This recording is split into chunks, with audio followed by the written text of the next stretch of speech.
ሀብት ማኔጅ ማድረግ እፈልጋለሁ፣ ቤተሰቤን በአግባቡ ማስተዳደር እፈልጋለሁ፣ የጊዜ አጠቃቀም ችግር አለብኝ፣ እንደዚህ ያለብኝ።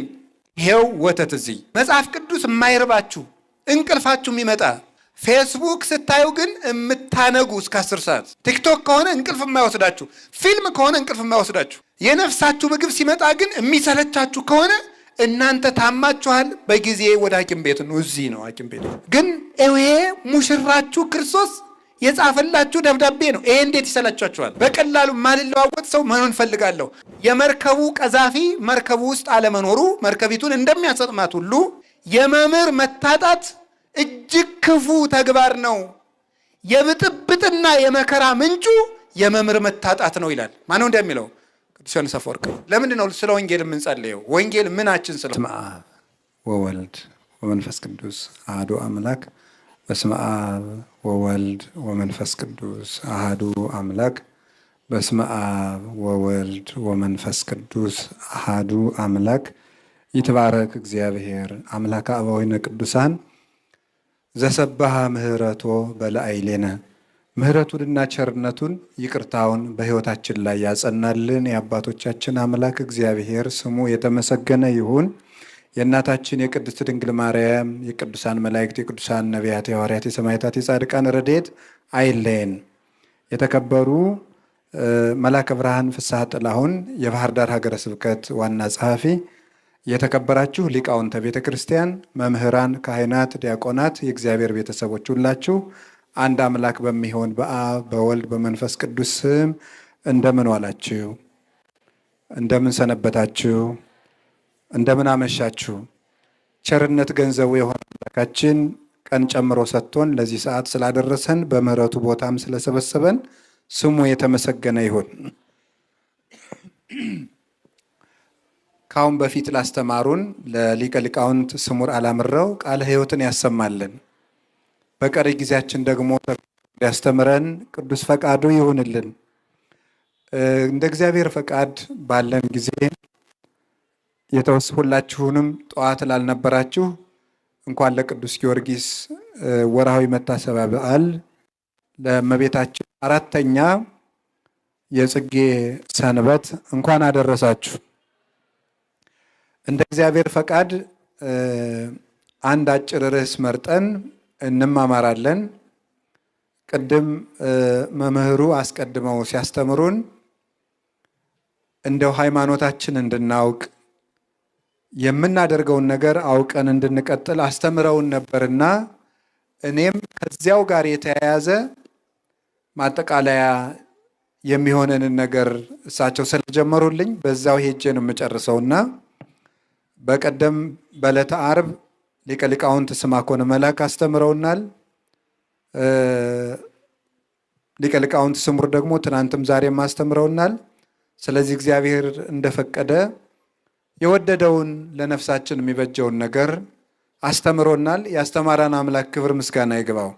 በተማርንበት እንድናፈራ ይፍቀድልን። ቀሪ ጊዜያችን ይባርክልን።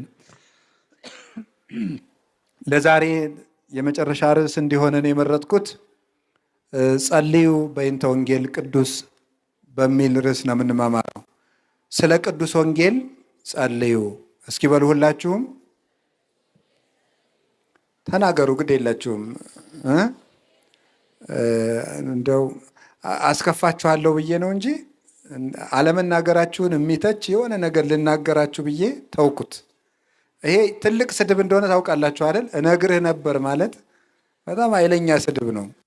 እነግርህ ነበር አንድ ሰው ንገሩኝ ባይ ካለ ሰድቦ ጨረሳችሁ ማለት ነው። እና የስድብ ክፉ እነግርህ ነበርና እምልህ የጠፋኝ የሚል ነው። እምልህ የጠፋኝ ካለ ስድቡ ሁሉ አይገልጽልኝም እንደማለት ነው። እና ክፉ ተሳዳቢ ነው እንደዚህ የሚል ሰው አያጋጥማችሁ።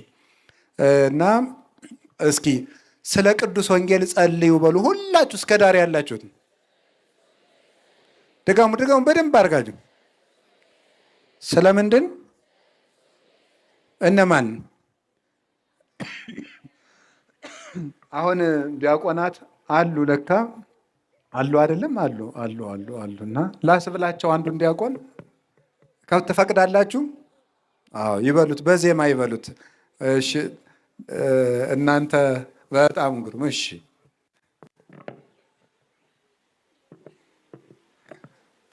የዲያቆኑን ከምለው ብዬ ነው። እኔም ቢሆን ትንሽ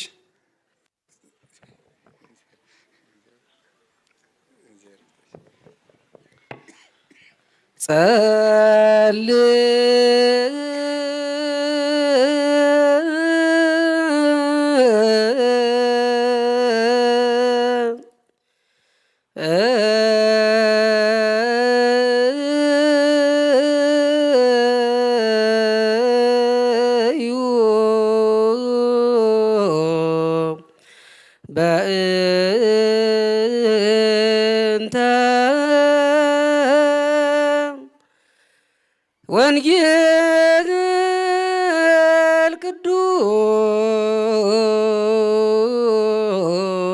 ቅዱስ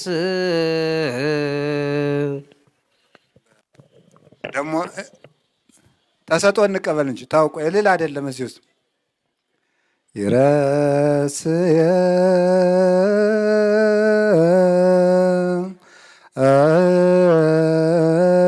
ነድ ልዋነ ለሰሚዐ ወንጌል ቅዱስ። እሺ ቃለ ሕይወትን ያሰማልን። ስለዚህ ርዕሳችን ምንድን ነው የሚለው? አንድ የድገሙት አንድ ጊዜ ስለ ቅዱስ ወንጌል። እሺ ይሄንን ርዕስ እንግዲህ እግዚአብሔር ስለ ሰላም ጸልዩ፣ ስለ ቤተ ክርስቲያን ጸልዩ፣ ስለ ፓትርያርኩ ጸልዩ፣ ስለ ሊቀ ጳጳሱ ጸልዩ እያለን ይቆያል። ዲያቆኑ ቅዳሴ ላይ ትልልቅ ርዕሰ ጉዳዮች ናቸው እዚህ ውስጥ የምንታዘው። እንግዲህ ቅዳሴ ራሱ ጌታችን መድኃኒታችን ኢየሱስ ክርስቶስ መስዋዕትም ሊቀ ካህናትም ንጉስም ሆኖ የሚገኝበት ጊዜ ነው። ትልቅ ጊዜ ነው። የመጨረሻ የመንግስተ ሰማያት ህይወታችን ማህተም የሚታተምበት ጊዜ ነው ቅዳሴ እና በዚህ ጊዜ ከምንታዘዘው ትእዛዝ ትልልቅ ትእዛዝ ነው። ቅድስት ቤተ ክርስቲያን በዚህ የመጨረሻው ትልቅ ሰዓት ላይ ካዘዘችን ትእዛዝ መካከል አንዱ ስለ ቅዱስ ወንጌል እንድንጸልይ ነው። ስለ ቅዱስ ወንጌል እንጸልይ ካል አንድ ሁለት ርዕሶችን እናይና ትምህርቱን እንቋጨዋለን። የመጀመሪያው ወንጌል ምንድን ነው እና ለእኛ ምናችን ነው? እሱ ላይ ትንሽ ጊዜ ይሰጥ። ለምንድን ነው ስለ ወንጌል የምንጸልየው? ወንጌል ምናችን ስለሆነ ነው። እስኪ አንድ ጊዜ ወንጌል ምናችን ነው ብላችሁ ጠይቁ። አሁን እንድንጸልይ ታዘናል። ስለ ወንጌል ጸልዩ ተብላችኋል። ሁላችሁም ማለት ነው።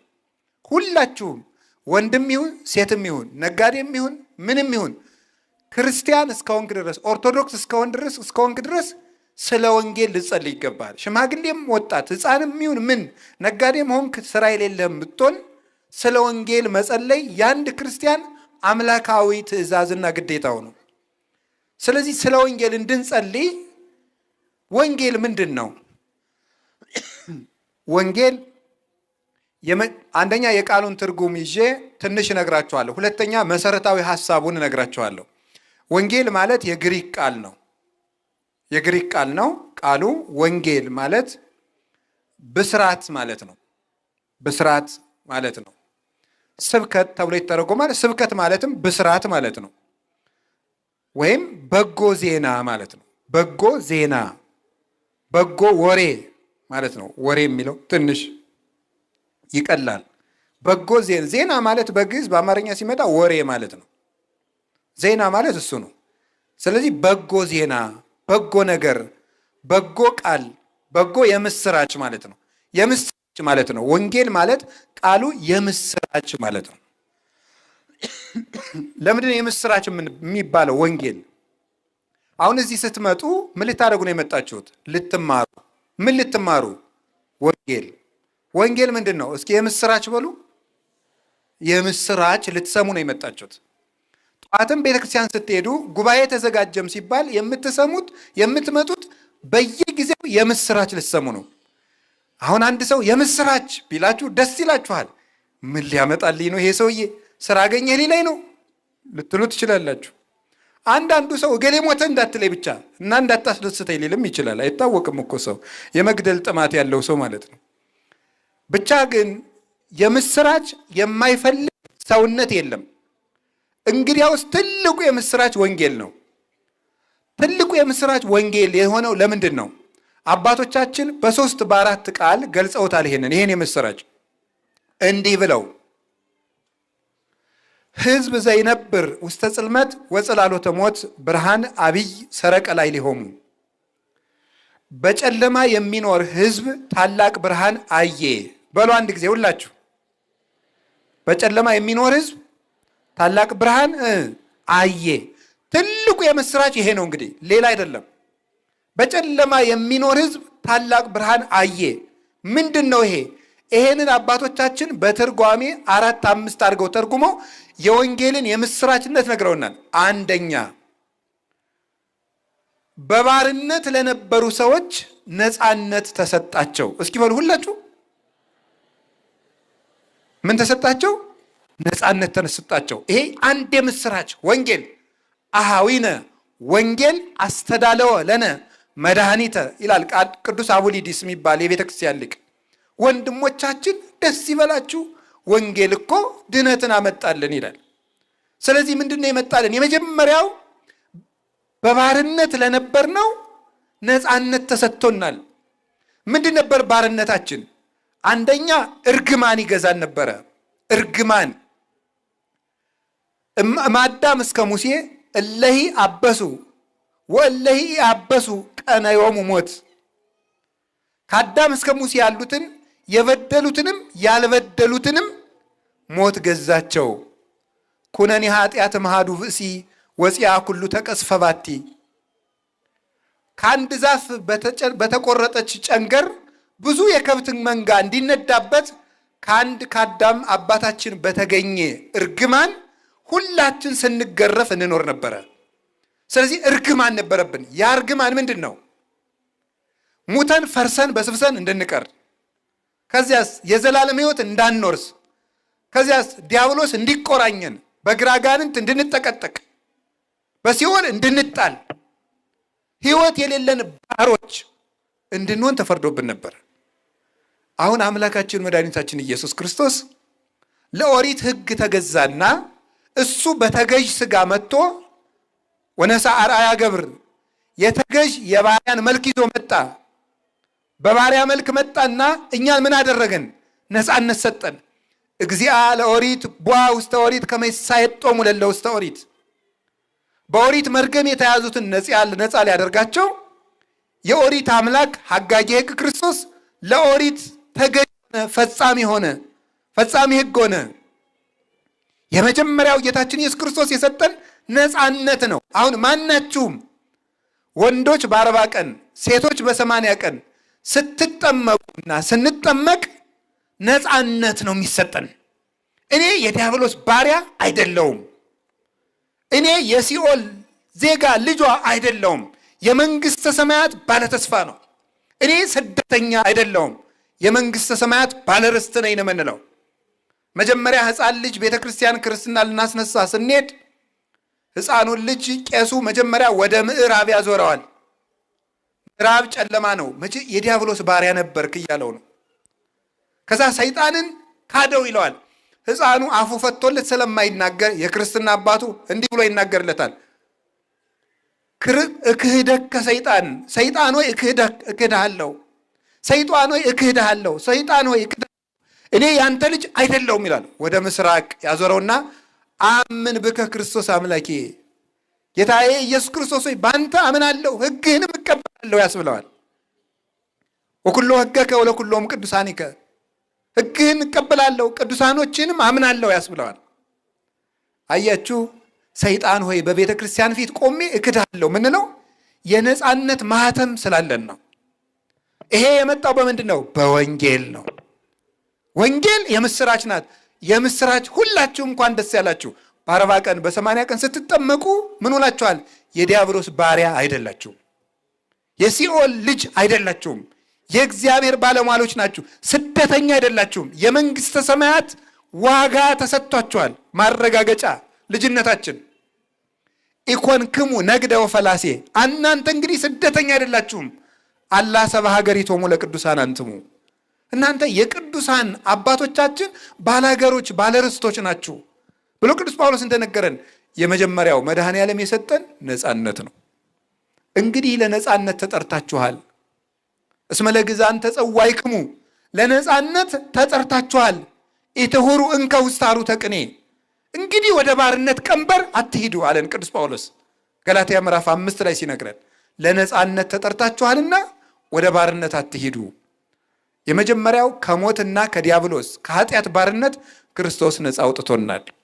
ወንጌል ይህን ምስራች ሰጠችን። ሁለተኛስ ዲያብሎስን ይመስሉ ለነበሩ እግዚአብሔርን መምሰል ተሰጣቸው። እስኪ በሉ ዲያብሎስን በሉ። እሺ ይመስሉ ነበሩ። ማንን መምሰል ተሰጣቸው? እግዚአብሔርን እንዲመስሉ ተሰጣቸው። ከጀመሪያ እንስሳትን መስል ነበረ። እንዲህ ይላል መዝሙረ ዳዊት ምዕራፍ 48 ቁጥር 12 ላይ እንዲህ የሚል ቃላል ሰብእሰን ዘክቡር ውእቱ ኢያእመረ ወኮነ ከመ እንስሳ ዘአልቦ ልብ። ሰው ክቡር ነበር አላወቀም፣ ልብ እንደሌላቸው እንደ እንስሳት ሆነ አለ። ሰው ምን ሆነ? እንደ እንስሳት። ከዛስ ምን ሆነ? እንደ ሰይጣን ሆነ። እንደ እንስሳት ሆነ የሰው ልጅ። ለምን? ክብራ ለነፍስ ነባቢት አይምሮ። መጽሐፈ መነኮሳት ላይ ማር ይስሐቅ ሲናገር የአዋቂት ነፍስ ክብሯ እውቀት ነው፣ ወይም የለባዊት የሰው ነፍስ ክብሯ እውቀቷ ነው ይላል። እውቀት ከሌላት እንስሳ ናት። አሁን ሰው ግን የዘላለም ሕይወትን ትቶ ሞትን፣ አምላኩን ትቶ ሆዱን ስለመረጠ ሰው እንደ እንስሳ ሆነ አለ። ፈረስ ሆነ ሰው አለ። ኢየሩሳሌም ኢየሩሳሌም ውሉድኪ ኮኑ ከመ አፍራስ ዘማውያን፣ ኢየሩሳሌም ልጆችሽ እንደ ፈረስ ሆኑ፣ እንደ ውሻም ሆኑ፣ አሰየፉኝ ይላል የሰራዊት ጌታ እግዚአብሔር ይላል ኢሳይያስ። ሰው እንስሳ ሆነ ተባለ። አሁንሳ የእግዚአብሔር ልጅ ኢየሱስ ክርስቶስ ራሱ እግዚአብሔር የሆነው እሱ ከእመቤታችን ከቅድስት ድንግል ማርያም ተወልዶ መጥቶ ምን እንደሰጠን ታውቃላችሁ? ይሄን ሰጠን። ምን ሰጠን? ነአምር ከመ መጽአ ወልደ እግዚአብሔር ወወሀበነ ልበ ከመ ናእምሮ ለእግዚአብሔር በጽድቅ ወሀለውነ በአሚን በወልደ እግዚአብሔር ዘውቱ እግዚአብሔር ዘበአማን። የእግዚአብሔር ልጅ እንደመጣ እግዚአብሔርን እናውቅ ዘንድ ልብ እንደሰጠን እናውቃለን። በእግዚአብሔር ልጅ በማመን ለዘላለሙ ጸንተን እንኖራለን። እርሱም እውነተኛ የባሕርይ አምላክ ነው። አንደኛ ዮሐንስ ምዕራፍ 5 ቁጥር 20 ላይ የእግዚአብሔር ልጅ እንደመጣ እግዚአብሔርን እናውቅ ዘንድ ልብ እንደሰጠን እናውቃለን አለ። ጌታችን ኢየሱስ ክርስቶስ መጥቶ ምን ሰጠን ብትሉ ልብ ሰጥቶን ሄደ። ልብ የለሾች ሆነን ስለነበረ ልብ የለሾች ሆነን ለሳሩ፣ ለቅጠሉ፣ ለውሃው፣ ለድንጋይ፣ ለጋኔን፣ ለዛር እንሰግድ ነበር። አሁን ለካ አምላክ እንዲህ ነው እንዴ እንድንል ልብ ሰጠን። ልብ ብቻ የሰጠን አይደለም፣ ራሱን አስመሰለን። እንዲህ አለ ተማሃሩ እምኔ እስመ አነ የዋህ ወትሑት በውስተ ልቤ፣ ከእኔ ተማሩ እኔ የዋህና ትሑት ነኝ፣ እኔን ምሰሉ አለ። በስራ ምሰሉኝ፣ በእምነት ምሰሉኝ፣ በትሕትና ምሰሉኝ፣ በቅድስና ምሰሉኝ አለ። እሱን ከመሰልንሳ እሱን መስለን እንኖራለን። እንዴት አለን? እመጽእ ካዕበ ወእነሣእክሙ ከመ ታህልው አንትሙሂ ሀበ ሀሎኩ አነ፣ እናንተም እኔ ባለሁበት የብርሃን ሀገር እንድትኖሩ መልሼ ልወስዳችሁ እመጣለሁ አለ። ይሄ የምስራች ነው። እኛ ከአምላክ ጋር የምንኖርበት ሀገር አለን። መንግስተ ሰማያት የብርሃን ሀገር፣ ገብቶ መውጣት አግኝቶ ማጣት የሌለበት የሚሏት ሊቃውንት፣ መሰልቸት የሌለው አድሎ የሌለው፣ ከፍ ላለ ሰው ትልቅ ወንበር፣ ዝቅ ላለ ሰው ትንሽ ወንበር የሌለበት፣ እሪና ግዕዛን ያለበት፣ የተካከለ ነፃነት ያለበት ሀገር መንግስተ ሰማያት አለን። ክርስቶስ ራሱን እንድንመስል ፈቀደልን። ልብ ሰጠን። ከባርነት ነፃ ወጣን። አምላካችን አናውቅ የነበር በአንድነት በሶስትነት እግዚአብሔርን አየነው፣ እውነትን አወቅናት። ፍልስፍና የተጀመረው ምን ተብሎ ነው? እውነት ምንድን ነው? እስኪ በሉ እውነት ምንድን ነው በሉ ነገሩ እንጂ። እነ ሶቅራጥስ፣ እነ አርስቶትል፣ እነ ፕሌቶ ወይም ፕላቶ ፈላስፎች ሁሉ ጥያቄያቸው እውነት ምንድን ነው ነው። እውነት የምንሄደው በየት አድርገን ነው? ወደ እውነት የሚወስደን ማን ነው? ህይወትስ ምንድን ነው ነው? አሁን እውነት ምንድን ነው? እግዚአብሔር ማን ነው? የፍልስፍና መጀመሪያ እውነት ምንድን ነው ነው። አሁን ጌታችን ኢየሱስ ክርስቶስ መጣ፣ እንዲህ አለ አነ ውእቱ ፍኖተ ጽድቅ ወሕይወት፣ እኔ እውነት ነኝ አለ። እውነት ምንድን ነው? እኔ መጣሁን። ፍጥረታት በሙሉ ሲጠይቁት የነበረውን ጥያቄ ክርስቶስ ሥጋ ለብሶ መለሰ። እውነት ምንድን ነው? እኔ። ወደ እውነት የሚካሄደው በየት ተደርሶ ነው? በእኔ። ሕይወት ምንድን ነው? እኔ። ዮሐንስ ወንጌል ምዕራፍ 14 ቁጥር 6 ላይ ሕይወት እኔ ነኝ አለ። ያ የሕይወታችን ጥያቄ የመለሰልን እሱ ነው። ስለዚህ ናየዳክሙ በይንተ ነገረ ሕይወት፣ የሕይወትን ነገር እንነግራችኋለን። ዘርኢናሁ ባይንቲነ፣ እውነትን በዓይናችን አይተናል፣ በጆሮአችን ሰምተነዋል፣ በእጃችን ዳሰነዋል። እውነትን ሰማነው፣ እውነትን አየነው፣ እውነትን በላነው፣ ጠጣነው፣ ተዋህደን፣ ቅዱስ ሥጋውን ክቡር ደሙን በላን፣ በጥምቀት ለበስ ነው። እንደነገረን የተጠመቃችሁ ሁሉ ክርስቶስን ለብሳችኋል እንዳለን ቅዱስ ጳውሎስ። አያችሁ፣ እውነትን አየን፣ እውነትን ለበስን፣ እውነትን በላን፣ ጠጣን። ጌታም አለ እውነት ነፃ ታወጣችኋለች አለ። የእግዚአብሔር ልጆቹ ተባል። ባሮቹ ለመባል ያልበቃነውን ልጆቹ ሆን። እግዚአብሔር መጥቶ ልጆቹ አደረገን። የመንግሥተ ሰማያት ማረጋገጫ ተሰጠን፣ ማህተም። ይሄ ወንጌል የሰጠን ነው። አሁን ይኸውላችሁ ንስሐ የገባ ሥጋው ደግሞ የተቀበለ ሰው የመንግሥተ ሰማያት ማረጋገጫ አለው። በማን? በእግዚአብሔር ቸርነት። ትንሣኤ ልቡና ላለው ሰው ሞት በሱ ላይ ኃይል የለውም። ብፁዕ ዘረከበ ክፍለ በትንሣኤን ተተቀድም መጽያ። በመጀመሪያይቱ ትንሣኤ እድል ያለው ሰው የታደለ ነው ማለት ልቡን ለንስሐ ለመግባት ለመቁረብ የታደለ ነው። በሱ ላይ ሞት ስልጣን የለውም ይላል ራእይ ምዕራፍ 20 ቁጥር 6 ላይ ሲናገር ቅዱስ መጽሐፍ። እንግዲህ ወንጌል ይሄን የምስራች ነግራናለች። ሞት በእኛ ላይ ስልጣን እንደሌለው፣ እግዚአብሔር አባታችን ሆኖ እንደመጣ፣ የእኛን ሥጋ ለብሶ እንደተዛመደን፣ ሁላችንም የእግዚአብሔር ልጆች እንደሆን፣ መንግሥተ ሰማያት እንደተከፈተልን፣ ብንበድልስ አርሃ ወለነ ኆኃተ ንስሐ። ቅዱስ ጎርጎርዮስ ዘኑሲስ እንደሚለው የንስሐ በርን ከፈተልን አለ። እኔ የመጣው ተወለድኩ፣ ልጆች አረኳችሁ፣ ወንጌል አስተማርኳችሁ፣ ይህን ሁሉ ትታችሁ ከካዳችሁ ገሃነም ይብላችሁ ሳይል ደግሞ የንስሐ በር ከፈተልን። አንቀጽ ፍኖት ንጹሕ ዘአልቦ አስዋክ አንቀጽ ርኅው ለለ ይጐደጕድዎ። እሾህ የሌለበት የቀና መንገድ፣ ለሚያንኳኩ ሁሉ የተከፈተ ደጅ፣ የምህረት በር ራሱ ከፍቶ የሚጠብቅ እሱ ኢየሱስ ክርስቶስ ነው። ይህንን የምስራች ሰጥቶናል። ሰው አምላክ ሆኗል። በአጋንንትና በሞት ላይ እንድንሰለጥንበት ስልጣን ሰጥቶናል። ሞትን እንድንንቀው ቅዱስ አትናቴዎስ ላይ እንደነገረን ያረጀን አንበሳ የሚፈራ አውሬ የለም፣ ምክንያቱም ጥርሱ ወልቋልና። መርዙን የተፋ እባብ የሚፈራው የለም፣ እጁ ላይ ጠምጥሞ ይጫወትበታል እንጂ። እንግዲያውስ ሞት ያረጀ አንበሳ ሆኗል። እንዴት? ክርስቶስ ጥርሱን አውልቆበታልና። ሞት ሆይ መውጊያ ወዴት አለ ይላል ቅዱስ ጳውሎስ። አይቴ ቀኖትከ፣ መውጊያ ወዴት ነው? ክርስቶስ የሞትን መውጊያ ሰበረው። አሁን ያረጀ አንበሳ ሆኗል። የእባቡን መርዝ አስተፍቶታል ክርስቶስ ራሱን ቀጥቅጦ በመስቀል። መርዝ የሌለውን እባብ እጅ ላይ ቢጠመጥሙት ቢስለከለክ ምን ያደርጋል?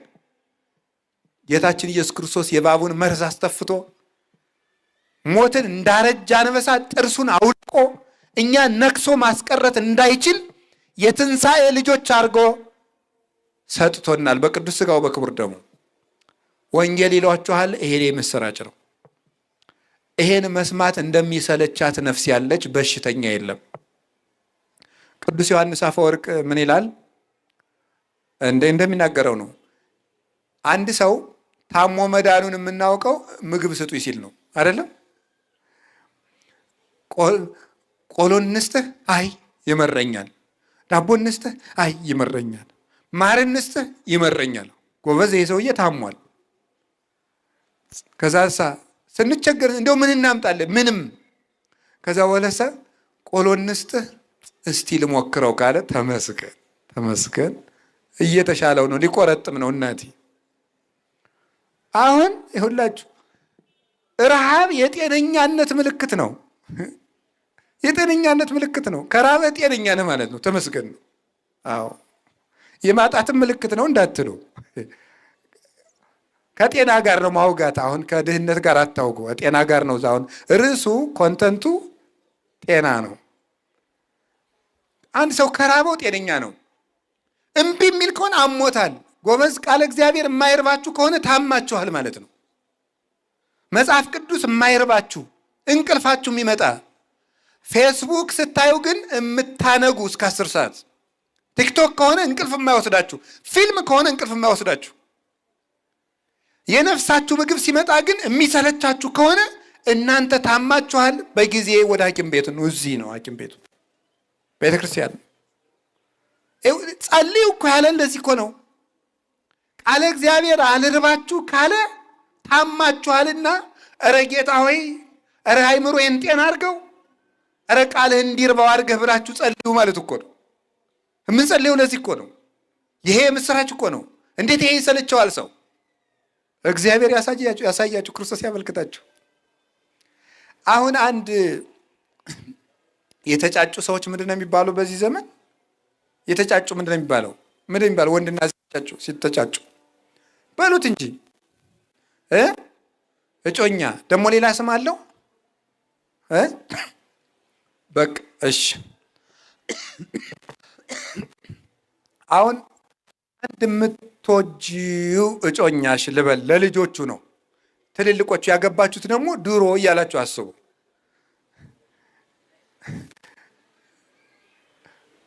እንዴት ሰንብተሻል ወዘተርፈ ብሎ ደብዳቤ ቢጽፍ ማን የላከው ቢባል፣ በታክሲ እየሄዳችሁ ቢሆን ሰው መቼ ወርዶ አልቆ እስከማነበው ብላችሁ አትቸኩሉም? መቼ ቤት ደርሼ ባነበውኩት አትሉም? ትላላችሁ ተብሎ ይታሰባል። ጥናት ያስፈልገዋል። ወንዱስ ፍትሐ ነገሥት አንቀጽ 24 ነው። በደብዳቤም በሰውም ማጨትም ይቻላል። እዚያ ነው ያወቅኩት። ገብቷችኋል? ሰው ደብዳቤ እንደሚጻጻፍ ቤተክርስቲያን ትነግረናለች። ስለዚህ ሴቷ ደግሞ እንደው ገሌ ደህና ነህ ሆይ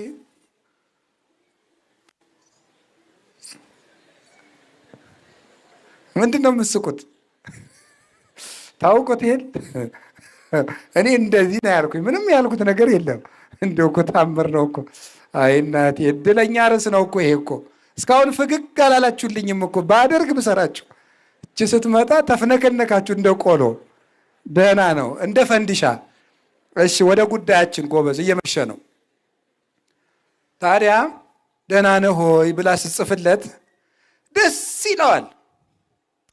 እንግዲያውስ ከዚያ በላይ ይሄ ኢየሱስ ክርስቶስ የነፍሳችን ሙሽራ ነው። ታውቃላችሁ? የቤተ ክርስቲያን ሙሽራ ነው ክርስቶስ። የአንዳንዳችን ነፍስ የማን ሙሽራ ናት? የክርስቶስ ናት። እንግዲያው ጌታችን ኢየሱስ ክርስቶስ ሙሽራችን ክርስቶስ ለሙሽራይቱ ነፍስ የጻፈላት መልእክት ነው ይሄ። ይሄን ስታነቡ ይከፋችኋል እንዴ? ማን ነው የሚስቱ ደብዳቤ የሚጎረብጠው? በተለይ የጮኛው። የሚስቱ እንኳን በአሻቦም በምንም በዘይትም ስለሚጣሉ አጉል ነው። ለምሳሌ አይመችም። በተለይ የሚጣሉ ግን ይሄ ሙሽራችሁ ክርስቶስ የጻፈላችሁ ደብዳቤ ነው። ይሄ እንዴት ይሰላችኋል? አዎ ከመፋጻ ቀጢን ወከመ መሰንቆ ሐዋስ ያስተፌሳህኒ በሰሚዖቱ። እንደ ቀጭን ፉጨት እንደ መሰንቆ ድምፅ ነፍሴን ደስ ያሰኘኛል። አርእየኒ ገጸከ አስማአኒ ቃለከ እስመ ቃልከ አዳም ወገጽከ ላህይ።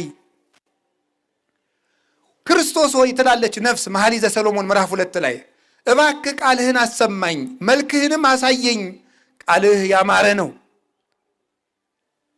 መልካ ታምራትህ መልካ ትምህርትህ የሰመረ ነው። እባክህ ቃልህን አሰማኝ ትላለች ነፍስ። ሄዳችሁ ተመልከቱት። ይሄ እንዴት ይሰለቻችኋል? አንድ ንጉሥ ሰው መሬት ቀምቷችሁ ወይ ደብድቧችሁ ወይ ግፍ አድርሶባችሁ ከዚያ ጊዜ ጀምሮ ለዚያ ንጉሥ አመልክታችሁ ያ ሁልጊዜ ስትወጡ ስትገቡ የምትፈሩትና የሚያሰቃያችሁ ሰው ድጋሜ እንዳይደርሳችሁ የሚያደርግ የፍትህ ደብዳቤ ቢጻፍላችሁ ያ ሲነበብ ይከፋችኋል እንዴ? እንግዲያውስ ክርስቶስ የሚያሰቃየን ሰይጣን ሁለተኛ ከልጆቼ እንዳትደርስ ብሎ የጻፈበት የፍትህ ደብዳቤ ነው። ሁርም ድሬ ሰይጣን ያለበት አንተ ክፉ ከልጆቼ ወግድ ብሎ ክርስቶስ ጠላታችን የገሰጸበት ይሄ የምህረት ደብዳቤ ነው። ይሄ የፍትህ ደብዳቤ ነው። እንዲያውም ፍትህ የሚል መጽሐፍ አለው። ፍትህ ነው የሚባለው። ፍትህ የሚባል ጀስቲስ የሚባል መጽሐፍ አለው እና በጣም አሰልች መጽሐፍ ነው እና ቅዱስ ዮሐንስ አፈወርቅ ምን ያለ አንድ ሰው የፕላቶን ትምህርት ለፍቶ አጥንቶ ፍትህ ሳያገኝ ይሞታል አለ። በፍትህ ተመርቆ ያለ ፍትህ ሊሞት ይችላል። እናቴ የህግ ባለሙያ ይቅርታ፣ የፕላቶ ማለት ነው። የፕላቶ አሁን ወደዚህ ነገር አትሂዱ፣ ወደ ሌላ አትውሰዱት። ወደ ሌላ ወደ ምንም በቃ አትውሰዱት። የፕላቶን የህግ ትምህርት ተምሮ አንድ ሰው ያለ ህግ ሊሞት ይችላል። የክርስቶስን ህግ ተምሮ ግን ያለ ህግ ቢሞት እንኳን ክብር ያገኛል። እንዳልባሌ ቢሞት፣ ተንቆ ቢሞት፣ ሬሳው ተተፍቶበት ቢሞት እንኳን በክርስቶስ ህግ የሞተ ሰው ክብር አለው። እንግዲህ እግዚአብሔር ቤተሰቦች እረፍት ትፈልጋላችሁ? ይሄን መጽሐፍ አንብቡት፣ ስሙት። ይሄንን ፍትህ ትፈልጋላችሁ? ይሄንን አንብቡ። ደስታ ትፈልጋላችሁ? እዚህ ውስጥ አለላችሁ። እውነቴን ነው የምነግራችሁ። ይሄ የምስራች ነው። እንደውም አንድ ነገር ልንገራችሁ። አንድ ሰው አንድ ደራሲ ተደራሲ የሚባል አለ። ተናጋሪ እና ምንድን ነው የሚባለው? ታዳሚ። ለተናጋሪ ታዳሚ ኦዲየንስ ይባላል። ለዚህኛው ደግሞ ደራሲ ተደራሲ። ተደራሲ የሚባለው አንባቢ ማለት ነው። ጸሐፊው ልብ ብላችሁ ስሙ። ጸሐፊው መጽሐፍ ከጻፈ በኋላ መጽሐፉን ስታነቡ ሰውየው የለም። ስልክ ደውላችሁ ጥያቄ ቢኖራችሁ ልትጠይቁት ወይም ኢሜይል ልትልኩለት ወይም በአካል ቀጠሮ ልታስይዙት ትችላላችሁ። መጽሐፉን ስታነቡ ሰውየው ጋር ማውራት አትችሉም። አንድ ጊዜ ጨርሶ የነገረንን ሐሳብ ነው የምንሰማው። መጽሐፍ ቅዱስ ስናነብ ግን እግዚአብሔር ቃል በቃል ይናገረናል። እግዚአብሔር ይነግሮሙ ለሕዝቡ በመጽሐፍ። እግዚአብሔር ለሕዝቡ በመጽሐፍ ይናገራል። መጽሐፍ ቅዱስ የሚያነብ ሰው እግዚአብሔር እየሰማ ነው፣ እየተናገረው ነው። መጽሐፍ ቅዱስ የሚያነብ ሰው መረጃ አይደለም የሚሰበስበው፣ ሕይወት ነው። እግዚአብሔር ያናግረዋል። ይሄ ቃል ወረቀትና ፊደል አይደለም፣ ሕያው መንፈስ ነው። ወዘኒ ቃል ዘአነ ነገርኩክሙ መንፈስ ውእቱ ወያሕዩ። የሩቅ ብእሲ ንግግር አያድንም፣ ከመለኮት የወጣ ቃል ግን ያድናል። ይሄ የምነግራችሁ ቃል የሚያድን ሕይወት ነው ብሎ ጌታ ነግሮናል። ስለዚህ የሕይወት ቃል ነው። እጅን ታጥቦ የሚያነቡት፣ ተረጋግቶ የሚያነቡት፣ ስልክን ዘጋግቶ የሚያነቡት፣ አይምሮን ሰብስቦ የሚያነቡት፣ ጊዜ መድበው የሚያነቡት፣ በተቀደሰ ክፍል ሆነው የሚያነቡት ልዩ የሕይወት ደብዳቤ ነው፣ የሕይወት መጽሐፍ። ስለዚህ ወንጌል ጸልዩ። 1 2 3 ይሄ የቃሉን ትርጉም ይዤ ነው። ወንጌል የምስራች ነው። ክርስቶስን መምሰል ተሰጥቷቸዋል። እንኳን ደስ ያላችሁ። እውነቴን ነው የምነግራችሁ። ክርስቶስን መምሰል አንዳንድ ሰዎች ሀብታም ሲያገኙ ተጠጋግተው ያንተ ልጅ ነኝ አሉ ይላሉ ይባላል ነው ሰምቼ አላውቅም። ሀብት ያለውን ሰው ያንተ ልጅ ነኝ አሉ ይላሉ። እንዲሁ ኧረ እኔ ያንተን እናት አላገባውም ቢል እንኳን ትምህርት ቤት አብራችሁ አልተማራችሁም ማለት ሁሉ የሚያምረው ማለት ነው አለ። የሰው ሀብት ለመውረስ አለ ይባላል ነው እንግዲህ እኔ አልሰማውም። የእግዚአብሔር ልጅ አይሰማችሁም? ይሄ አይሰማችሁ ማለት እስከ ውስጥ አይሰማችሁም? የእግዚአብሔር ልጅ የሚለው እንዴት ደስ እንደሚል የእግዚአብሔር ልጅ። ይሄን ነው ሀብቱ የማይወረስ ጌታ ልጅ ሲያደርገን። ቅድም እንደተማርነው በመምህሩ ዙፋኑ የማይገለበጥ ጌታ ልጆቹ ሲያደርገን፣ በዚህ ጊዜ ይሻላል ማይባል ስጋት የሌለበት። ምናልባት እኮ የባለስልጣን ልጆች ሊሰጉ ይችላሉ። ምናልባት ነው፣ እኔ መረጃ የለኝም። እንደሚፈሩም እንደማይፈሩም የባለስልጣን ልጅም አላውቅም። ግን ሊፈሩ ይችላሉ ተብሎ ይታሰባል። ታሪክ እንደሚያስረዳን ነው። ያው እንደምታውቁት የጃንሆይ ልጆች ቅድም እንደተነገረን እንደውም እኮ የጃንሆይ ልጅ አንደኛዋ ክርስትና በምትነሳ ቀን አንድ ድሃ ደግሞ ወልዶ ይዞ መጣ። ምስኪን አንተ ምን ብትደፍር ነው ከጃንሆይ ልጅ ጋር የልጅ ክርስትና የገጠመ? እንደውም ሰውየው አስቦ የወለደ ይመስል ማለት ነው።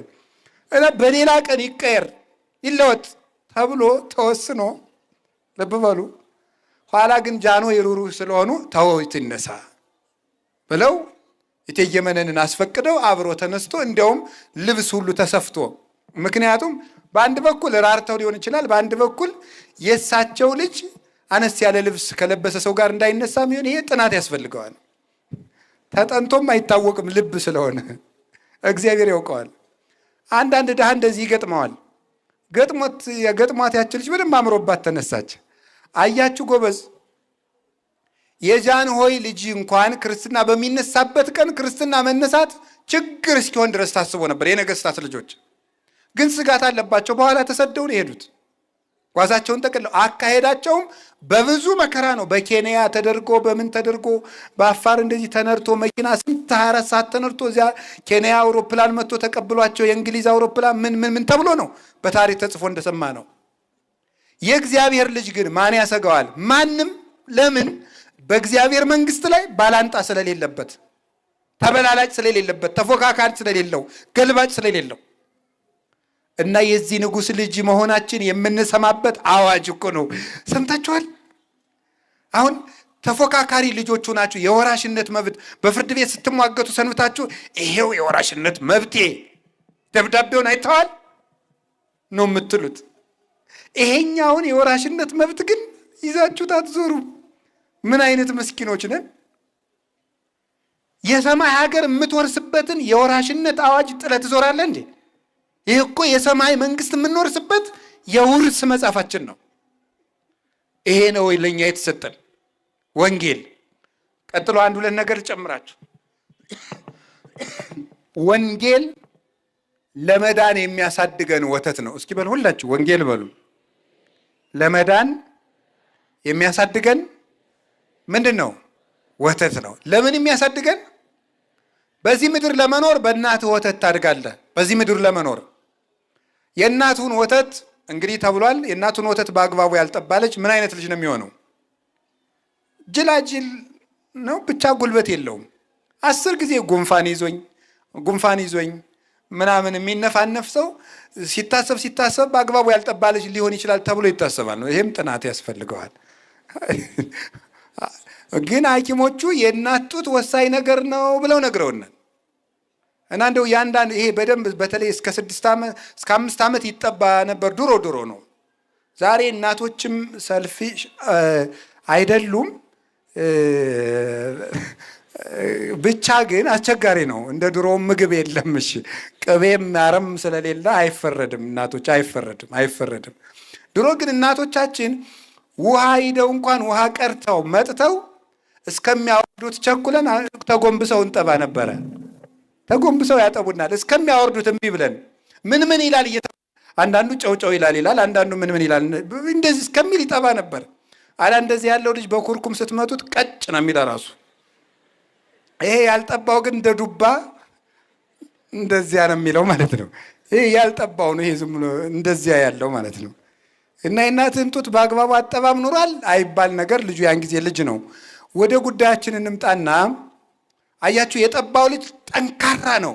በሽታን የሚቋቋምበትን ንጥረ ነገር እዚያ ውስጥ ያገኛል። ሐኪሞች ጠይቋቸው ይነግሯቸዋል፣ ዋሽቻ እንደሆነ ያገኛል። ይሄ ወንጌል ደግሞ ነፍስ ጠንካራ እንድትሆን በክህደት ቫይረስ፣ በጥርጥር ባክቴሪያ፣ በኃጢአት ደዌ እንዳትወጋ የሚጠብቃት የቤተ ክርስቲያን ወተት ነው። ይሄ ደግሞ አፍቅሩ ሀሊበ ነባቤ ዛሎቱ ትውሲት አንደኛ ጴጥሮስ ምዕራፍ 2 ቁጥር 3 ላይ ቅልቅል የሌለበት ለመዳን የሚያበቃችሁን የቃሉን ወተት ውደዱ ይላል። እስኪ የቃሉን ወተት በሉ። ለመዳን የሚያሳድጋችሁን የቃሉን ወተት እንግዲህ አንተም ጉንፋን የያዘህ በትክክል እንዳትሉኝ፣ የእኔ ሌላ ነው። እኔማ እንዴት ጠንካራ እንደሆንኩ ማወቅ አልችልም። ወደ ጉዳይ ልውሰዳችሁና ለመዳን የምታድጉበትን ወተት ተመኙ። አንድ ልጅ ልብ በሉ፣ የእናቱን ጡት ባይጠባ እናቲቱ ምን ይላታል? ትታመማለች። በተለይ አንድ ዓመት ከመንፈቅ ድረስ ወይም እንደወለደችው 6 ወር እንደዚህ ዝም ብሎ ልጁ አልጠባ ቢል ትታማለች። ጡቷን ያማታል። እንደሚባለው በገጠር ጡቷን ይቆረጥማታል ነው የሚባለው። ልጁ ስላልጠባ ነው። የቤተ ክርስቲያን ጡት ይሄ ነው። ይሄን ያልጠባ ሰው የቤተ ክርስቲያን በሽታ ነው። ህመም የሆነ ሰው ነው። ህመም የሆነ ሰው። ስለዚህ ማደግ ከፈለጋችሁ በጸሎት ለማደግ ጥሩ ጸሎተኛ መሆን እፈልጋለሁ፣ ትዕግስተኛ መሆን እፈልጋለሁ፣ የተረጋጋው ሰው መሆን እፈልጋለሁ፣ የውሳኔ ሰው መሆን እፈልጋለሁ፣ በቀላሉ ማልለዋወጥ ሰው መሆን እፈልጋለሁ፣ ሀብት ማኔጅ ማድረግ እፈልጋለሁ፣ ቤተሰቤን በአግባቡ ማስተዳደር እፈልጋለሁ፣ የጊዜ አጠቃቀም ችግር አለብኝ፣ እንደዚህ ያለብኝ። ይሄው ወተት እዚህ የሚያሳድግ ማለት ነው። አሁን በጠራዋቸው ርዕሰ ጉዳዮች ሁሉ የበሰለ ሰው የሚያደርጋችሁ ይሄ ነው። የበሰለ ሰው የት ምን ማድረግ እንዳለባችሁ አይንም የሆናችሁ መጽሐፍ ይሄ ነው። ስለዚህ የቃሉን ወተት ውደዱ። ከቃሉ ጋር ናችሁ። እግዚአብሔር ከሁላችን ጋር ይሁን። እንደገናስ የእግዚአብሔር ቃል የህይወታችን ሲሳይ ነው። እስቲ ሲሳይ በሉ። እንጀራችን ነው፣ የነፍሳችን። ይኸውላችሁ ሰው 3 ተፈጥሮ ነው ያለው። ነፍስ፣ ስጋ፣ መንፈስ ይባላል። ነፍስ፣ ስጋ፣ መንፈስ ወይም ስጋ፣ ነፍስና አእምሮ ብላችሁ መውሰድ ትችላላችሁ። አእምሮ ከኃጢአት መንጻት፣ ስጋው ደግሞ መቀበል፣ እንደዚህ ለነፍሱ ምግብ ያስፈልገዋል። አእምሮው ደግሞ መማር አለበት።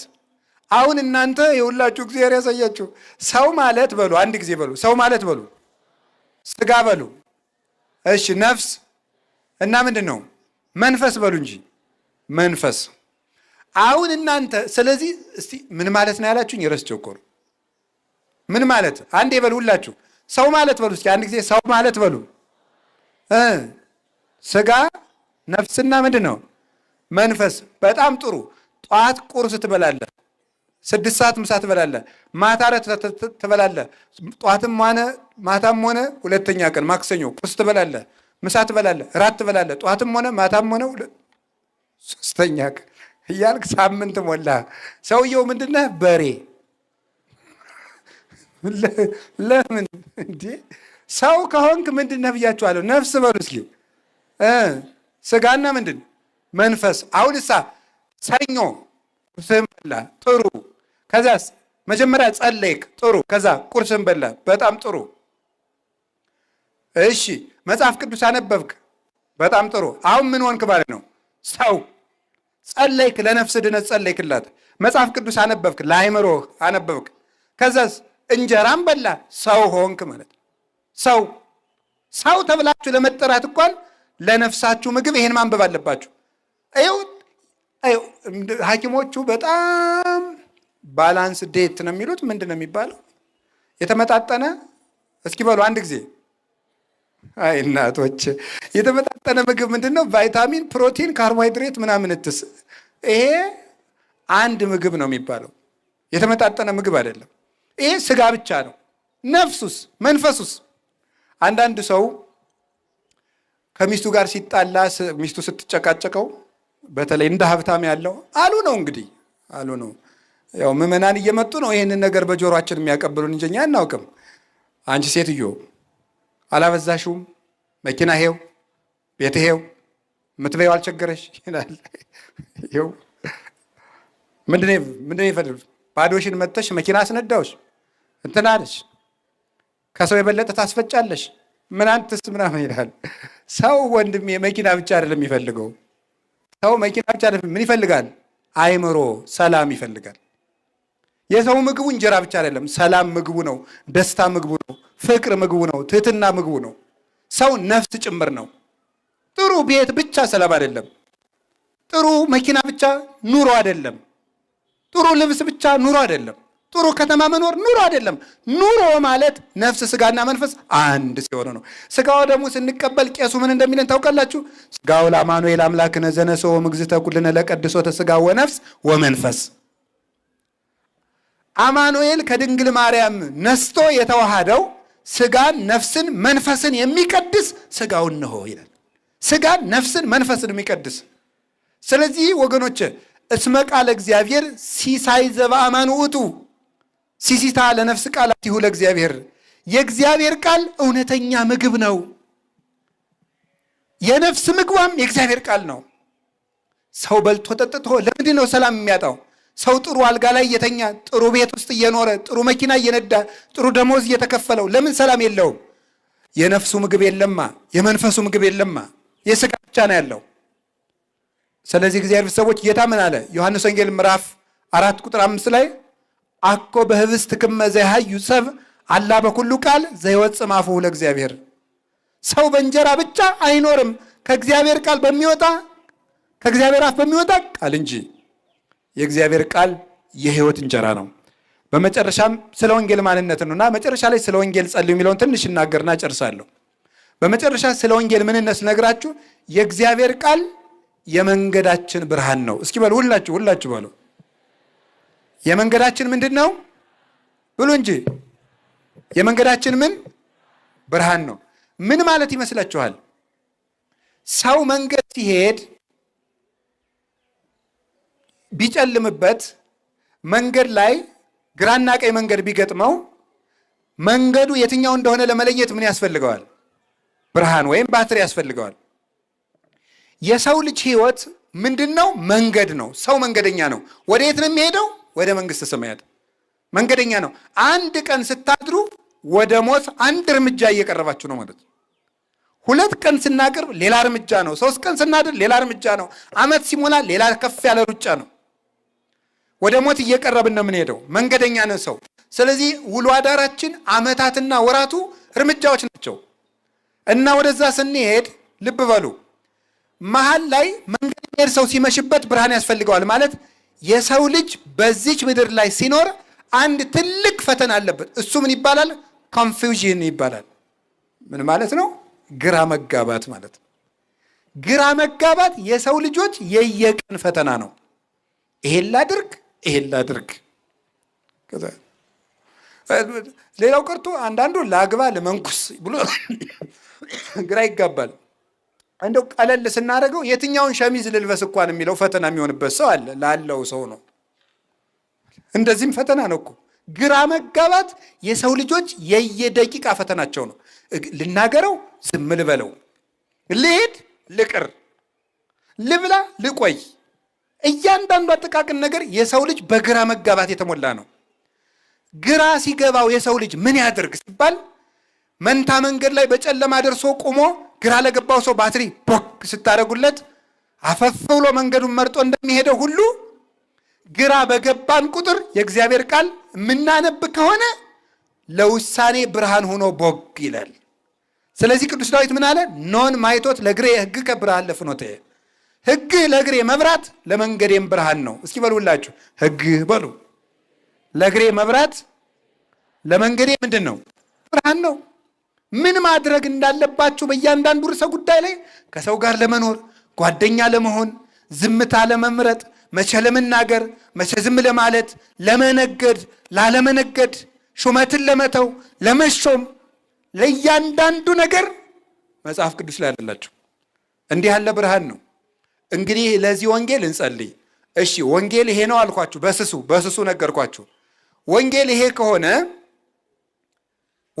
ከሆነ አንድ ቃል ጨርስና ልጨምራችሁ ስለ ወንጌል። አሁንም አንድ ወንጌል የእግዚአብሔር ልብ ነው። አንዴ በሉ ሁላችሁ። እስኪ አንድ ጥያቄ ልጠይቃችሁ። የእግዚአብሔርን ልቡን ማግኘት ትፈልጋላችሁ? አትፈልጉም? የማይፈልግ እሺ፣ የሚፈልግ የእግዚአብሔርን ልብ ማግኘት የሚፈልግ ወይ ጥጋቡ እናንተ ቆይ ትዕቢት ነው ትሕትና ነው ለድምና ነው አመርኋ እንዴ ምንድን ነው ይሄ? ነው እንደ አንደኛ ክፍል ልትሆነው። አንደኛ ክፍል ተማሪዎች ያወጣ ሰው መኖሩን አረጋግጠው ነው። ቆይ እስኪ ነገር ብለው ልቡ የሚያስበው ነገር ሁሉ ለእናንተ ያካፍላችኋል ማለት ነው። ወኩሎ ዘሰማይኩ በሀበ አቡየ ነገርኩ ክሙ፣ በቃ ከአባቴ በህልውና ያየሁትን ሁሉ ነገርኳችሁ አላቸው። እናንተ እንግዲህ ባሪያ አይደላችሁም። ለባሪያ የልብ አይነገርም፣ ለወዳጅ ነው የሚነገር። አላ ይሬክቴ አንትሙ፣ እናንተ ወዳጆች ናችሁ። ለወዳጅነቴ ምልክት ከአባቴ ጋር ቅድመ ዓለም የመከርኩትን ሁሉ እዚህ ውስጥ ነግሬያችኋለሁ አለ። እኛ የክርስቶስ ልብ አለን። የምናስበው በክርስቶስ ልብ ነው። ወንጌል የምናውቅ ሰዎች ማለት ነው። ይህን ይዞ ነው ቅዱስ ዮሐንስ አፈወርቅ እኛ እኮ በአርስቶትል ልብ አናስብም፣ እኛ እኮ በሶቅራጥስ ልብ አናስብም፣ እኛ በፓይታጎረስ ልብ አናስብም፣ እኛ የምናስበው በክርስቶስ ልብ ነው። እንዲህ ልብ ለሆነን ሕግ እንጸልይ፣ ለወንጌል እንጸልይ። እስኪ ለወንጌል እንጸልይ በሉ። ረጅም ርዕስ ነው እናቴ። በቃ በ5 ደቂቃ ላጠቃል። ከበቃኝ ካልበቃኝ ይቀራል። ወንጌል ይሄ ነው አልኳችሁ። ለወንጌል መጸለይ ምንድን ነው? እንዲገባን። እስኪ እንዲገባን በሉ ንገሩኝ እንጂ እንዲገባን መጸለይ ያለብን። ጸልዩ ለነ ከመ ያርሁ እግዚአብሔር አናቅጸ ቃል፣ እግዚአብሔር የቃሉን ደጅ እንዲከፍትልን ጸልዩልን። ሁለተኛ ተሰሎንቄ ምዕራፍ 3 ቁጥር 2 ላይ እግዚአብሔር የቃሉን ደጅ እንዲገልጽልን ጸልዩልን። ማን ነው እንደዚህ ያለ? ቅዱስ ጳውሎስ። ማንን አግኝቶ? ክርስቶስን ቃል በቃል አናግሮ የቃሉን ደጅ እንዲከፍትልን ጸልዩልን። መምህሩ ነው እንዲህ ያለው ቅዱስ። ለዚያውም መምህርም ቅዱስ ጳውሎስ ነው። ስለዚህ ለመምህራን እውቀት ግለጥላቸው ተብሎ ይጸለያል። ለራሳችሁ ትጸልያላችሁ። ሁለተኛ ምን ብለን መጸለይ ያለብን? የእግዚአብሔር ቤተሰቦች ወንጌል እንዳያሳጣን። አመፅ ረሃበ በውስተ ምድር፣ በዚች ምድር ላይ ረሃብ አመጣለሁ ብሏል እግዚአብሔር። አኮ ረሃበ እክል ወማይ ወጽማማይ፣ የእህል ረሃብና የውሃ ጥም አይደለም። ረሃብ ሰሚያ ቃል እግዚአብሔር፣ የእግዚአብሔርን ቃል የመስማት ረሃብ አመጣለሁ ብሏል እግዚአብሔር ይላል ትንቢተ አሞጽ ምዕራፍ 9 ቁጥር 11 ላይ። መጸለይ ያለብን ምንድን ነው? መድኃኔ ዓለም ሆይ ቃልህን አትጠፍብን፣ ጉባኤ አታሳጣን፣ ቃልህን የምንሰማበት መድረክ አትንሳን ብለን መጸለይ ያለብን። ሁለት በሉ እንጂ ስለ ወንጌል መጸለይ ማለት። ሶስተኛ ስለ ወንጌል የምንጸልየው ምን ብለን መሰላችሁ? መምህሮቻችን እንዳያሳጣን መጸለይ ያለብን። እንዳያሳጣን፣ መምህር እንዳያሳጣን የሚያስተምር። አሁን እንደዚህ ስል ጊዜ አባ ስለምትሰብኪ ለራስሽ እንዳትሉ፣ እኔም ጸልዩልኝ። አዎ ጸልዩልኝ፣ ለእኔም ጸልዩልኝ፣ እማምላክ ለእኔም ጸልዩልኝ። እውነቴን ነው። ግን እኔ መምህራችሁ ነኝ የሚል ህሊና በህሊና ውስጥ ጨርሶ የለም፣ እግዚአብሔር በሚያውቀው ብቻ። ግን መምህር አታሳጣን ብላችሁ ጸልዩ። መምህር እንዲጨምረን መጸለይ ያለብን። እስኪ መምህር እንዲጨምረን በሉ። መምህር እንዲጨምረን ጌታ ምን አለ? ማይረሩሰ ብዙኅ ወገባሩ ህዳጣን ሰአልወ ለባለ ማይረር ከመ ይወስክ ገባለ ለማይረሩ። መከሩ ብዙ ነው፣ ሰራተኛው ግን ጥቂት ነው። የመከሩን ባለቤት ለመከሩ ሰራተኛ እንዲጨምር ለምኑት አለ። እንደምታውቁት ነው፣ ጉድለታችን ብዙ ነው፣ ኃጢአታችን ብዙ ነው፣ መተላለፋችን ብዙ ነው። ቁም ነገረኛው ግን ጥቂት ነው። ስለዚህ መምህር እንዲጨምረን፣ እረ ጌታ ሆይ መምህር ጨምረን ብለን መጸለይ ያለብን። መምህር እንዲጨምረን፣ ጉባኤ ቤቶቻችን እንዲያሰፋልን፣ ደቀ መዛሙርትን እንዲያወጣልን፣ የበለጡ የላቁ መምህራን እንዲተኩልን ጌታ ሆይ መምህር ስጠን። በቀን ቢያንስ አንድ አቡነ ዘበሰማያት ስትጸልዩ መምህር ጨምር ብላችሁ ጸልዩ። እኔ እውነቴን ነው የምነግራችሁ። ቅዱስ ዮሐንስ አፈወርቅ እንዲህ ይላል፣ የአንድ ከተማ መሪ ከሀገሩ መጥፋቱ ለከተማው ሁከት እንደሚሆን ሁሉ የመርከቡ ቀዛፊ መርከቡ ውስጥ አለመኖሩ መርከቢቱን እንደሚያሰጥማት ሁሉ ከማውቄ ታጦሊቅሰ ግብር እኩይ ውእቱ ወጥንት ለኩሉ ሁከት፣ የመምህር መታጣት እጅግ ክፉ ተግባር ነው። የብጥብጥና የመከራ ምንጩ የመምህር መታጣት ነው ይላል። ማነው እንደሚለው? ቅዱስ ዮሐንስ አፈወርቅ ነው። ስለዚህ መምህር አትንሳን ብለን መጸለይ ያለብን። ሌላስ ስለ ወንጌል የምንጸልየው ምንድን ነው? እንድንሰራ እርዳን ብለን መጸለይ አለበት። እስኪ እንድንሰራ እርዳን በሉ ንገሩኝ እንጂ። እንድንማረው እርዳን አልን፣ መምህር ጨምርልን አልን፣ እንዲገባን አድርገን አልን። መጨረሻስ ተምሮ ሊቁ ነው መዳን የለ አይደል? እንድንሰራ እርዳን። ይሄ ለእኛም ለእናንተም እንድንሰራ እርዳን። እኔ አሁን እያስተማርኩ ነው። ምናልባት መለፍለፍ ከጀመርኩ በትንሹ 5 ዓመት ሊሆነኝ ይችላል። ግን ብዙ ጉድለት አለብኝ። እንድሰራ እርዳን።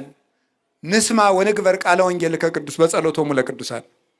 በቅዱሳን ጸሎት ቃልህን ሰምተን ለመስራት የበቃን አድርገን የሚለው ቄሱ ለዚህ ነው። እንድንሰራ እርዳን። መስማት ብቻ አይደለም መተግበር ነው። አንድ ሰው ይላል ቅዱስ ዮሐንስ አፈወርቅ አናጺነት እወዳለሁ ስላለ ዓመት ሙሉ አንድ ጎጆ ሊሰራ አይችልም። ከአንድ አናጺ ጋር እንጨት መጥረብ የጀመረ እንደሆነ ግን ሙሉ አናጺ መሆን ይችላል።